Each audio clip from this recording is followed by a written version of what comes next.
If I had this when I just started shooting tintypes, I think I would have been a lot better, a lot faster. This is going to be the best and most useful video you're going to find on the internet on shooting tintypes. I call these plate breakdowns. So what I do is I go over the session with you, and then as we're going over the session, we're also going over the final plate, and I'm showing you exactly what I did in the session, exactly how I light everything, from positioning of my lights, the angles of them, how far back, how far forward, how far the subject is from the backdrop, all those little things that are going to make you produce a really good tintype are going to be in these videos. Tintype photographers tend to do things a lot different than a film photographer or a digital photographer, and they also do things a lot differently than other tintype photographers. So things I do are definitely not going to be the same thing someone else does, but I think that's what sets us apart. That's what gives us our style, our contrast, our tones.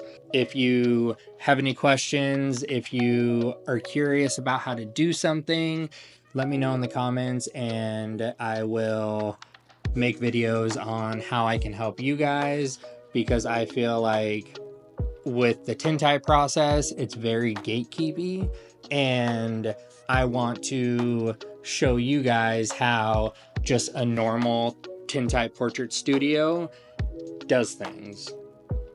And I don't want to gatekeep anything. I don't want to hide anything from you guys. I just want to teach you guys how to make the best plates you guys possibly can. So if you have any questions, if you want me to do anything, let me know in the comments, and I hope you enjoy the video.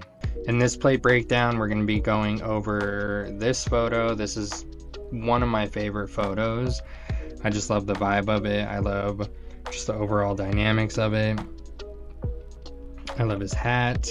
One of my favorite parts is this nice rim light we got on the hat. Just kind of glows. The hand placement.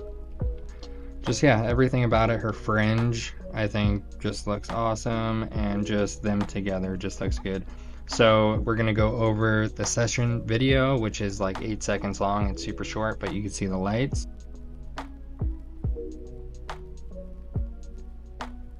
So as you can see, we just have 2 background lights, 1 key light, and the curved reflector. As you can see, I have his hair light boomed up pretty high, and that is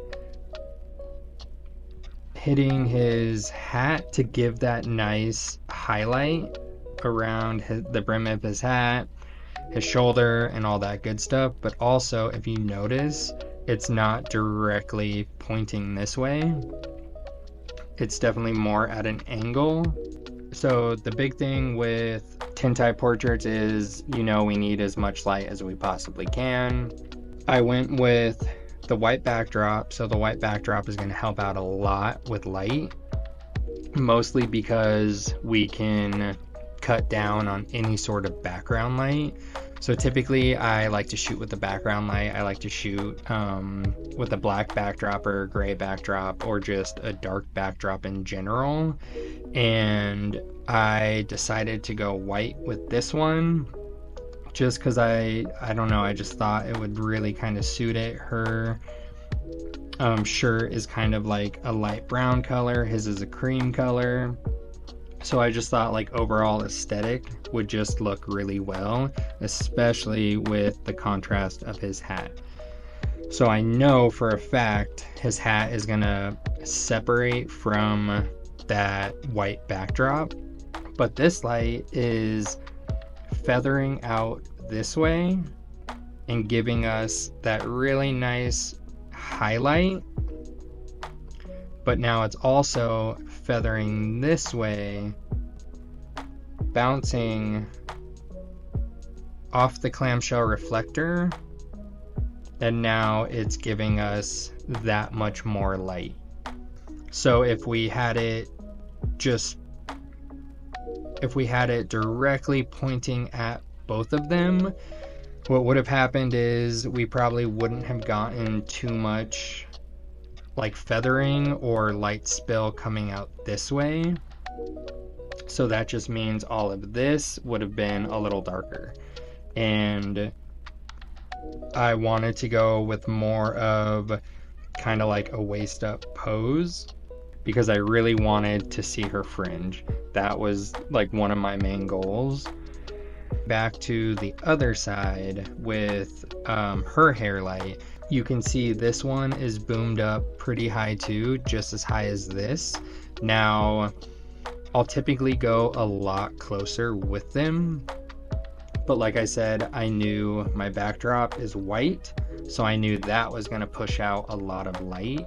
Even this light from the key light coming down, bouncing off the white backdrop, is going to fill a little bit of this. And I know I'm probably going to go with a little bit of ambient light. We have all this light coming in through the window, and I get pretty good UV coming through that window. So right off the bat, I knew ambient light is going to give me a good chunk of that light. So I wasn't too worried about getting it as close as I possibly could to them. One other thing you can notice is my key light is boomed up. The camera is here. Typically, I would have had the key light centered with the camera and boomed up above the camera. But now, when I was doing that, I noticed heavy shadow under his hat. I didn't want him to lift his hat up. I just really like his hat and I didn't want to jeopardize the way it looks. So it's not really a 45, but it's just boomed up, centered. I kicked it over a little bit, so it's pretty much almost kind of at the corner of the clamshell reflector. So now I did that because it changed the whole dynamic of the key light, and now it gave me fill on his face. And that's what I'm looking for, because I knew if it was centered, I was going to get a lot of shadow. So with us kicking that light over a little bit, 45ing it down, it is eliminating a lot of that shadow on his face. One other nice thing that light does being kicked over like this, so I'm not at like a true 45, so that like this wouldn't really give me Rembrandt lighting or anything like that, but what it's doing is it's giving her a lot of dynamic lighting. So when I say it's giving her dynamic lighting, what I mean is look how soft and nice all this light is, because that key light is coming from this way now. Typically I would have the key light coming above, boomed up, 45 down, and we would get a nice like beauty light. But with it kicked out over here, it's giving us really, really, really nice soft lighting. But now we're getting such a beautiful fall off in shadow on the opposite side of her face. And I think that just makes the photo look so dynamic. A lot of times we're just trying to push as much light as we possibly can on our clients or our subjects. Typically what happens is it just starts to blow out everything in that image, and I feel like that's what a lot of tintype photographers do. They're so scared to try to kind of experiment with that light because everyone's been told for so long you need X amount of light to execute a tintype, and that is just completely wrong. Things have come a long ways. So now we can play around with lighting and we could really manipulate that light and achieve what we want. So that's going to really set you apart from kind of the typical tintype portrait photographer to the dynamic, just really contrasty tintype photographer, and that's going to give you a lot of emotion. Like I said, we got amazing, nice, soft light, but it's not too much because it's not casting heavy shadows here. If we had it at a 45, what would happen is it would give us way more light over here, but then we would get a lot more shadow on this side. And since her face is covering all of this, we would have gotten heavy shadow over here. So I really wanted to kind of make it even, and I knew this color was darker than this color, and this color was gonna be darker than this color. I wasn't too worried about trying to eliminate like any contrast points, or I wasn't worried about things kind of falling into each other. Like that's what typically happens with tintypes. The shadows typically go really, really heavy, but I eliminated all that by just kicking that light over just a little bit. You can see our backdrop. It's not the bright white we had in the original session. You can see it's really, really light. So you have to take a couple things into consideration. How close this key light is to the backdrop, how far away they are from the backdrop, and just how much light in general is hitting that backdrop. So if you want to brighten up your subjects and really make sure they pop and they don't get sucked into the backdrop, or if you're using less wattage, a really good trick is to get them as close as you can to the backdrop, and that light, the key light, is going to bounce off the light color backdrop and really separate your subject. So that's kind of a trick you can do if you want to really kind of make sure they're separated, or you don't have that much watts. One other thing is, you can see I propped her up a little bit. This is, I don't know what the apple boxes are called size wise, but this is like the thinnest, smallest one. Without it, her chin was a little too much on his shoulder, and I did not like that. She felt uncomfortable.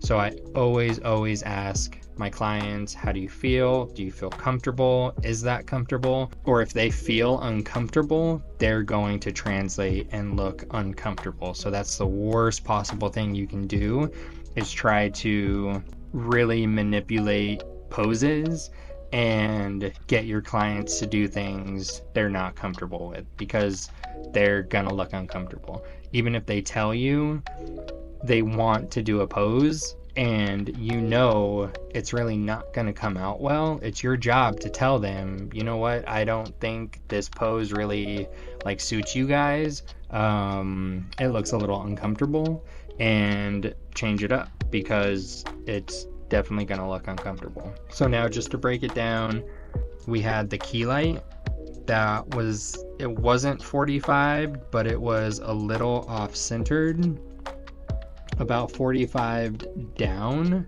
and that gave us really nice soft highlights on this side of the face, but it gave us a really nice soft shadow fall off on this side of her face. And what that did is it made her look really dynamic and shaped, and it just kind of made her look alive. Moving on to him, so same thing, that light isn't traveling straight at them. So since it was off to the side a little bit, she got this nice soft shadow. He got a nice soft shadow on this side, and then the hat gave a nice little shadow fall off. But the big thing is, we still have a ton of detail in all of this, which that's what we're looking for. I mean, you could see his jawline. So I think the dynamic range we got on it is really good. And we got no shadow or heavy shadows from her being in front of the light. So that's a big plus. Then we had this light that was about 45, boomed up pretty high in the background. And now that was feathering the hat, but also feathering this way, hitting that clamshell reflector and bouncing back and giving us a good chunk more light to work with.